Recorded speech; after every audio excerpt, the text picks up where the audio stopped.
मागील अनेक वर्ष झाले ही परिस्थिती आपण इंद्रायणी नदीची पाहतोय. कुठल्याही प्रकारचा बदल यात झालेला नाही. प्रदूषण नियंत्रण मंडळ फक्त डोळे झाकपणे या गोष्टीकडे दुर्लक्ष करते. अनेक मोठ्या मोठ्या इंडस्ट्रीयलमधील केमिकलयुक्त जल असेल, पाणी असेल किंवा केमिकल इंद्रायणी नदी पात्रात सोडलं जातं आणि अशा निष्पाप या आमच्या इंद्रायणी नदी पात्रातील ह्या जलचर प्राण्यांचा बळी जातो. आज 2 दिवस झाले मोठ्या प्रमाणात खच आपल्याला इंद्रायणी नदी पात्रात दिसतोय.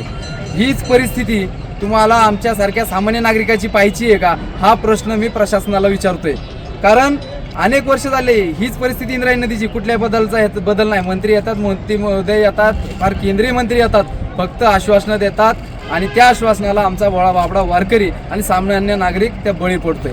आणि जर ही परिस्थिती जलचर प्राण्यांची असेल या पाण्यात राहून, तर सामान्य नागरिकांची आणि वारकऱ्यांची परिस्थिती काय असेल याचा विचार आपण सामान्य नागरिकांनी केला पाहिजे. यासाठी कुठेतरी आपल्याला एक जन आंदोलन उभं करण्याची गरज आहे. जर ही परिस्थिती बदल नाही झाला तर भविष्य काळात नक्कीच मोठं जन आंदोलन या इंद्रायणी नदी परिसरात उभं राहील आणि प्रशासनाला याला सामोरे जावे लागेल. कारण 500 कोटी 1000 कोटीचा निधी फक्त मंजूर करून, डेव्हलपमेंट प्लॅन मंजूर करून काही होणार नाही. त्यासाठी खरंच कारणीभूत गोष्टी कुठल्या आहेत त्याच्याकडे लक्ष देणं गरजेचं आहे.